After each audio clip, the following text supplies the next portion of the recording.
और हाँ, देवोत्थापनी एकादशी, तुम सब देवता उठ जाएंगी, देव उठानी 11 बोलते हैं, और सारे शुभ काम शुरू हो जाएंगे। पता नहीं कितने जोड़ियों का ब्याह होगा।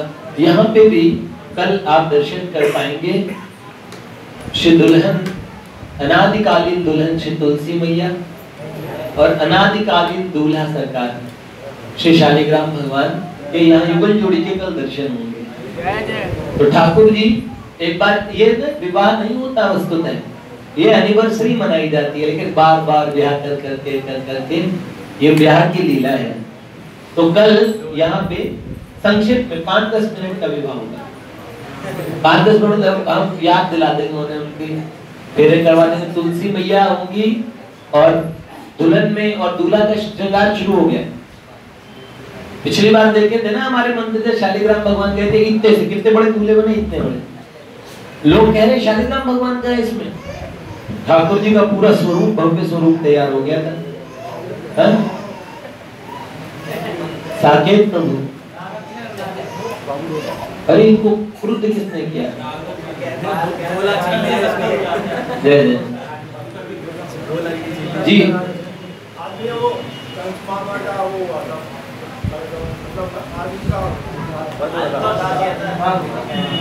ये कह रहे हैं आज कंसोद्धार का दिन है। अच्छा, जय जय कंस मामा। अब इनकी जय क्यों बोली आप? जिसकी जय बोल रहे थे उसकी जय बोल रहे, बोल क्यों बोले तुमने? हैं? देखो भगवान, हमारी कन्हैया ने कहा बहुत भाग्यशाली हैं, ठाकुर जी के हाथ से मरे नहीं तरे। सही पक्की बात। एक कंस पापी को मारे, एक दुष्ट रावण संहारे, दोनों दीन के दुख हरत हैं, दोनों बल के धाम, कहे कृष्ण करो यार। भगवान का नाम कंसारी पड़ गया। और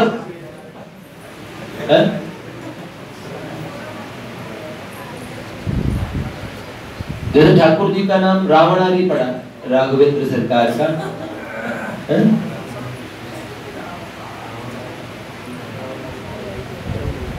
बोलते नहीं रावणारी, रावण के अरी, कंस के बैरी,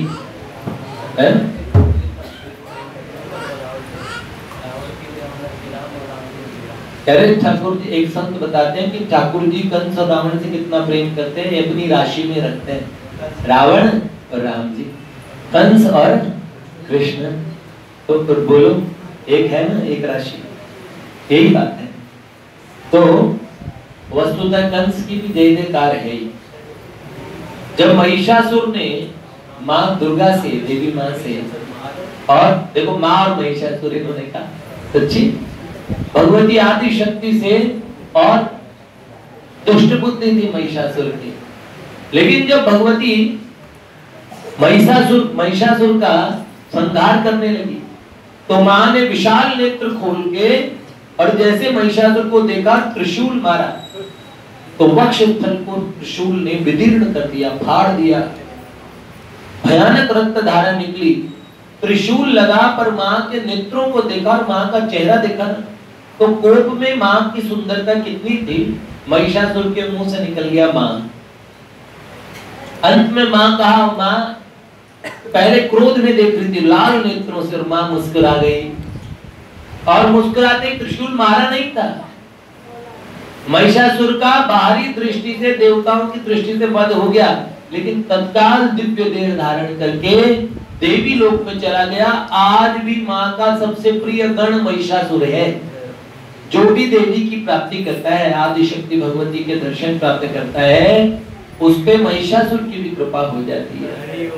और आज तक हम माँ का स्मरण करते हैं तो बार बार कहते हैं, जय जय हे महिषासुरमर्दिनी गम्य कपर्दिनी शैलसुते ऐगिरि नन्दिनी नन्दितमेदिनी विश्व विनोदिनी नंदनुते वीरवरवेद्य शिरोमणि वासिनी विष्णु विलासिनी त्रिशूले भगवती वेशिते कंठ कुटुंबिनी भूरि कुटुंबिनी भूरि हृदय जय जय जय महिषासुरमर्दिनी रम्य कपर्दिनी शरदसुते जय जय। ऐसे ही भगवान के धाम में कंस भी गया भगवान का, और भगवान के धाम में तो आप पहचानेंगे नहीं, आप कंस थे श्रीमान जी। अगर आप मिले, सब भक्त मिले, तो इतने राक्षस भगवान के धाम में मिलेंगे हमें, हैं? भगवान की ये बड़ी करुणा कृपा है, भगवान के दरबार में ये अंतर नहीं किया जाता है, सही। विदुर भीलनी के जो घर तुमने देखे, हमको तुम्हारा भी घर देखना। उबारा था किस हाथ ने गीत गज को, उबारा था किस हाथ ने गीत गज को, उसी हाथ का हुनर देखना है, उसी हाथ हुनर देखना है। टपकते हैं देखो बिंदु तुमसे ये कहकर, टपकते हैं देखो बिंदु तुमसे ये कहकर, तुम्हें अपनी उल्फत में कर देखना है, तुम्हें अपनी उल्फत में देखना है। कन्हैया तुम्हें एक नजर देखना है, कन्हैया तुम्हें एक नजर देखना है, जिधर तुम छुपे तो आज कंस का घर वहाँ, जो कंस वहाँ पहुँच गए, कंस का उद्धार हुआ, ठाकुर जी के घर पहुँचा, मामा का उद्धार हो गया। तो मामा कंस मामा, कन्हैया भी मामा थे अभिमन्यु के, तो कन्हैया जैसे मामा सब बने, कंस जैसा मामा कोई न बने। अच्छा, ये तो आप लोगों ने कंस उद्धार के विषय में सुना। आज दशमी है, कल एकादशी, देवउठनी एकादशी, एकादशी के विषय में भी कल कुछ सुनेंगे। ठाकुर जी शालिग्राम भगवान की लीला में कार्तिक मास के महात्मा में ही है, तो वो आपको बताना शुरू कर देता हूँ थोड़ा सा, ताकि देखिए कल हमने आपको बताया था गुणवती सत्यभामा जी पूर्व जन्म में देव शर्मा नाम के ब्राह्मण की बेटी, और उनका जो दामाद था जामाता, उसका नाम क्या था भैया? किसी को ध्यान में हो? मेरे को ध्यान से निकल, हाँ सुचेंद्र तो नहीं नाम था, ध्यान से नाम निकल गया, चंद्र शर्मा ही नाम था ना? हाँ नहीं, देव शर्मा जी तो पिताजी थे, तुम तो शर्मा ही थे दोनों। और राक्षस खा गया पिता को हिमालय की तलहटी में, बड़े अच्छे ब्राह्मण थे। यहाँ राक्षस ने खाया, जमाई को ससुर दोनों खा गया, गुणवती अकेले रह गई। अब वो दुख में क्या कर दिया, कई लोग दुख में पागल हो जाते हैं, कई लोग दुख में भगवान को और स्मरण करते हैं, कई लोग भगवान को भूल जाते हैं दुख में। जब दुख आता है ना तो भगवान की विस्मृति हो जाती है, और कई लोगों को भगवान की स्मृति होती है। देखिए असली विपदा दुख नहीं है?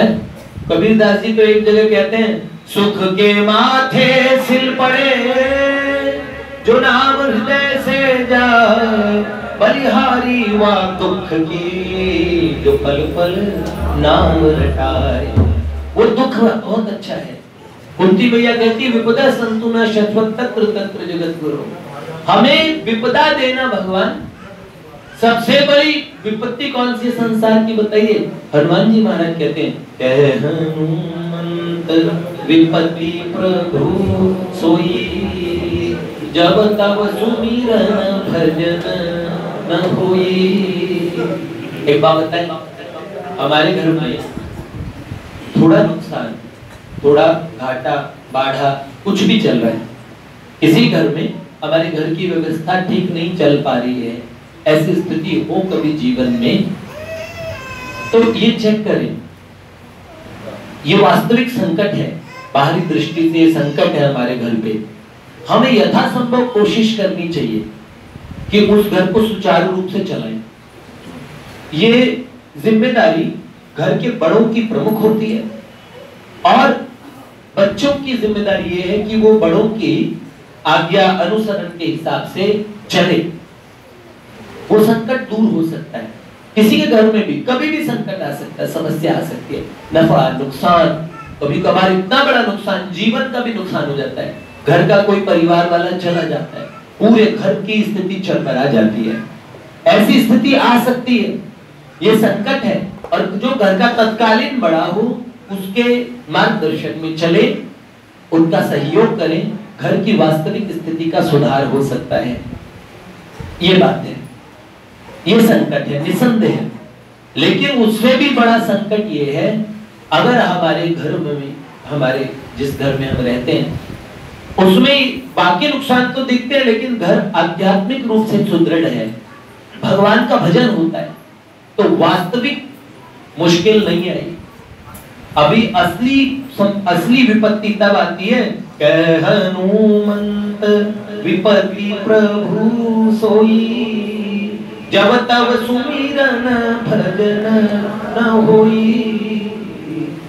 कभी कभार माता पिता इस गलत फहमी में रहते हैं कि मेरे बेटे का और 20-25 लाख का पैकेज हो गया, 50 लाख का पैकेज हो रहा है जॉब का, तो अब बहुत बढ़िया चल रहा है, बहुत बढ़िया। बच्चे ने अपना चरित्र खो दिया, जीवन खो दिया, आपने ऐसा उसे क्या दिया जो उसके लिए सदा के लिए शाश्वत कमाई के रूप में उसे क्या सिखाया, क्या दिया, तब भी वो आपकी नहीं करेगा। भक्त बालकों से एक अपेक्षा सदा रहती है, जितने भी हम लोगों में भक्त बालक हैं उन लोगों से सदा एक अपेक्षा रहती है कि किसी भी प्रकार अपने जीवन में और आपके माता पिता सुखी हों, ऐसा जतन हर भक्त को गंभीरता पूर्वक करना चाहिए। श्री प्रेम प्रभु जी उसके उदाहरण है और बड़ी मुश्किल से इन्होंने संघर्ष करके अपना जीवन चलाया है और आज बहुत अच्छी पोस्ट पे काम कर रहे हैं। गांव में माता पिता रहते हैं, उस घर को संभाला, पूरे परिवार को संभाला। बहुत ऐसे बहुत सारे भक्त हैं, मुझे लगता है कि भक्तों को बहुत एक्स्ट्रा ऑर्डिनरी संवेदनशील होना चाहिए अपने माता पिता के प्रति। जो हमारी ड्यूटी है, कर्तव्य है, वो हम वस्तुतः पूरे कर रहे हैं कि नहीं कर रहे। माता पिता को एक चीज पे ध्यान देना चाहिए, मेरे बच्चों में संस्कार का सृजन है कि नहीं है, मेरे बच्चे भगवत विमुख तो नहीं। बहुत सावधानी पूर्वक हर माँ बाप को याद रखना, वरना सेवा करा के जाएंगे यहाँ बच्चों, माँ बाप की तो सेवा मिल जाएगी, बच्चों की सेवा तो मिल जाएगी, लेकिन खुद नरक में चले जाएंगे। इसलिए याद रखना, बच्चा आपकी सेवा करना सीखे, नौकरी से अच्छे तरीके से ईमानदारी से पैसा कमाना भी सीखे, घर चलाना भी उसे आ जाए, लेकिन वो सदा के लिए एक ऐसे मार्ग पे सुस्थित उसे करा दे जिस मार्ग से जो पुनरागमन का मार्ग नहीं है। पुनरपि जननम पुनरपि मरणम पुनरपि जननी जठरे शयनम। माँ बाप की ये ड्यूटी भी है, खाली बच्चों को नौकरी पेशा तक और स्थित करने की नहीं है, उनको थोड़ा कल्याणकारी मार्ग में उनको बताना, उनको ये बताना ये मात्र जीवन की सच्चाई नहीं है भैया, एक सत्य पथ की तरफ सदा चलते रहना। बच्चों में संस्कारों का सृजन ये माता पिता जब तक नहीं करेंगे ना, तो उनके कर्तव्य का पालन, वरना कहते हैं माँ बाप हमने तुम्हें पाल पोस कर बड़ा कर दिया, हमारी ड्यूटी पूरी, ये भी गलत बात है। और बच्चे माँ बाप को कहते हैं हमने आपको सैलरी ला के दे दिया, हमारी ड्यूटी पूरी, बुढ़ापा तुम्हारा निकाल देंगे। बच्चों को हर संभव प्रयास करना चाहिए कि माता पिता अगर भगवत विमुख हैं, भगवान से विमुख हैं, परलोक में इनकी दुर्गति होने वाली है, संसार में ये भी अब 10-15 साल 12 साल के 20 साल के 25 साल के हनुमान के मेहमान रह गए हैं, इनको भी कोई ऐसा मार्ग, बच्चे चाहे अपनी जिद से माता पिता से नाजायज मांग भी मंगवाते हैं, तो एक जायज चीज क्यों न सिखाई जाए। सब बच्चों को भी याद रखना चाहिए, माता पिता की आज्ञा में आप सदा चलें, पर अपने प्रेम से, अपनी आज्ञाकारिता से, अपनी सेवा से उनको भगवान के सन्मुख करने का प्रयास सबको करना चाहिए भैया। अनादिकालीन माता पिता भगवान ही है, इस बात को कभी नहीं भूलना चाहिए। क्यों? ये बात सबके समझ में आती है ना। तो गुणवती माता पिता चले गए, पिता चले गए, पति चले गए, बड़ी दुखी हुई और उस दुख में वो भगवान को भूली नहीं। तो उस पे वास्तविक बाहरी तो संकट आया लेकिन भीतरी संकट नहीं आया, भगवान का स्मरण करने लगी। कार्तिक मास था, सत्यभामा जी अपने पतिदेव श्री कृष्ण से पूछ लिए, श्याम सुंदर से पूछ लिए, क्या कारण था, क्या ऐसा कर दिया मैंने जो आपकी इतनी माननीय पत्नी, इतनी प्रेयसी पत्नी मैं बनी आपकी, तो ऐसा क्या पुण्य था? तो भगवान सुना रहे कि वो गुणवती इतना दुखी, लेकिन दुख में भगवान का भजन करने लगी और भगवान का भजन करते करते हरिद्वार की जगह से कार्तिक मास आता था। कार्तिक मास में इतना नियम से भगवान का सेवा पूजा, भगवान के मंदिर की झाड़ू लगाना, देखो मंदिर की झाड़ू लगाना बहुत पवित्र काम है। जिनका चित्त सही नहीं है, मैंने देखा 85 साल के एक सज्जन ने मुझे बोला मेरे दिमाग में गंदे विचार आते हैं और रोने लगे। अलग से ले जाके उन्होंने मुझे बताया और लगभग 85 से ऊपर 90 के बीच में उन्होंने कहा मैं बरसों से कोशिश कर रहा हूँ भगवान की तरफ चलने की, पर दिमाग बड़ा गंदा है। तो इसका मतलब कोई गारंटी नहीं है, थोड़ा बहुत कभी कभार माला भी जप ली, थोड़ा बहुत इधर भी चले, थोड़ा मैं खाने में चले गए, थोड़ा बरसाने में चले गए। दुर्बुद्धि लोगों में बैठते हैं, बुढ़ापे में भी बुद्धि खराब है, कुदृष्टि से जिन्हें नहीं देखना चाहिए उनकी तरफ कुदृष्टि जाती है, बुद्धि खराब होती है। आप समझ लो आपका जीवन, आप घोर नरक की तरफ जाने वाले हैं। इतनी पीड़ा आपको उठानी पड़ेगी, इसका परिणाम अच्छा नहीं होगा। इसलिए बाहरी बड़प्पन छोड़ के अपने अंतःकरण को बच्चों की तरह सुधारना चाहिए, वस्तुतः बच्चों की तरह सुधारना चाहिए। क्यों? एक बात बताइए, कोई आपके किसी चीज पे नुकसान होता है, आप समझदार बन जाते कि नहीं बन जाते? हमारा नुकसान हो रहा है, समझाते कि नहीं समझाते? नहीं बेटा ये ऐसा मत करना, ऐसे करने से तुम्हें ये नुकसान होगा। अपने बच्चों को समझाते हैं, खुद भी जानते हैं ये करेंगे तो आगे का परिणाम ये ठीक नहीं होगा। आप सोचिए जन्म मरण की पूरी बाजी लगी है, इसके बाद हमारा क्या होना है इसका कुछ भी अंदाजा नहीं है हमें।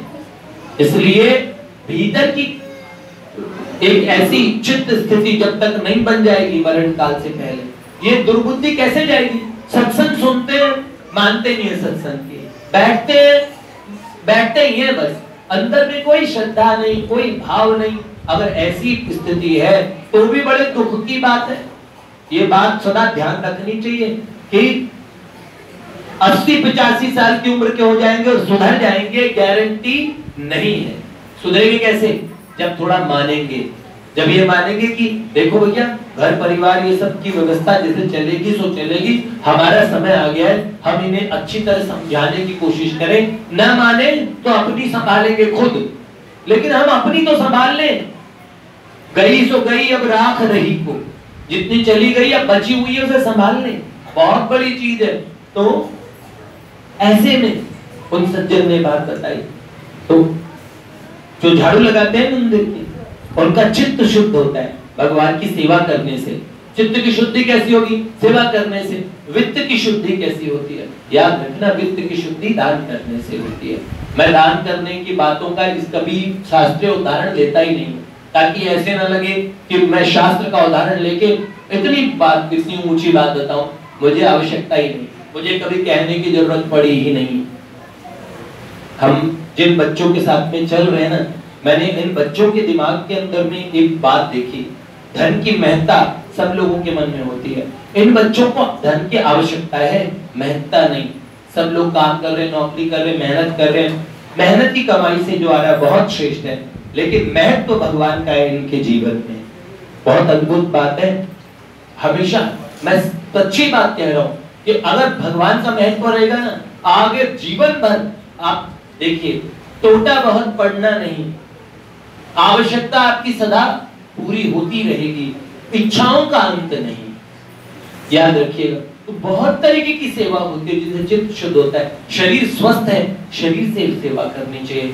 वित्त ठीक है तो वित्त से सेवा करनी चाहिए। हाँ, पर शास्त्र ये अपने घर की परिस्थिति का ध्यान रख लेना चाहिए कि हमारे घर की परिस्थिति, ये वर्तमान स्थिति हमारी ये है, इस स्थिति के हिसाब से हम सेवा करेंगे। भाव हमारे ऊंचे, बहुत अच्छी बात है, हमारे भावों में कोई कंजूसी ना है, पर हमारी वित्तीय स्थिति ठीक नहीं है, हमें आवश्यकता नहीं है बहुत उस वित्तीय उसके, लेकिन हमारे शरीर की स्थिति अच्छी है तो हम शरीर से सेवा करेंगे। और अगर हमारे मान लीजिए हमारा गला ठीक है तो हम गले से सेवा करेंगे, भगवान के लिए कुछ गान सुनाएंगे, बहुत सारी बातें, बहुत अच्छी बात है, ये भी सेवा है। कोई आए, अगर आप किसी से पूछे भाई भगवान के मंदिर का रास्ता किधर से है, तो जो रास्ता बताता है ठाकुर जी को वो भी प्रिय लगता है। एक अज्ञात सुकृति आपने पाली, भगवान की छोटी सी बातों में प्रसन्न हो जाने वाले हैं। बहुत बड़ी, देखो जिसके पास ज्यादा इनकम होती है उसका ज्यादा इनकम टैक्स, जिसके पास इनकम ही कम है उसका इनकम टैक्स भी कम बनेगा। कईयों को तो एग्जम्पशन मिल जाता है, बिल्कुल छूट हो जाती है। तो जैसी जैसी हमारी हैसियत है, कभी कभार हमारी हैसियत बहुत अच्छी होती है पर हम नहीं, हमारी हालत तो ठीक नहीं है। याद रखना, एक दिन ठाकुर जी तथास्तु के पोज में रहते ही हैं, ऐसा कर देंगे ऐसे ही हो जाएगा बेटा। सही बात है, शरीर अच्छा है, बचते हैं बार बार, कोई काम कर सकते हैं, किसी की मदद कर सकते हैं। बूढ़ी माता जी हैं, कोई बैग खींच रही है, आप चाहें उसकी थोड़ी सी मदद कर सकते हैं। आज का जमाना थोड़ा खतरनाक है, जानकारी की बूढ़ी माता की मदद करना, वरना तो झपट्टा मारने वाला समझ लेंगे आपको। ये भी बहुत ध्यान रखने लायक बात है। पर शरीर से विवेक पूर्वक आप सेवा भी कीजिए, इससे शुद्धि होगी चित्त की। कार्तिक मास में गुणवती ने इतनी सेवा की, सुबह सुबह स्नान करती थी ब्रह्म मुहूर्त में। और हमने अर्जुन का वो प्रकरण सुना था जिसमें अर्जुन महाराज कहते हैं ठंड के डर के मारे जो नहाते नहीं हैं उनको जो नरक की यातना मिले वो मुझे मिले अगर मैं जयद्रथ को न मारूं तो।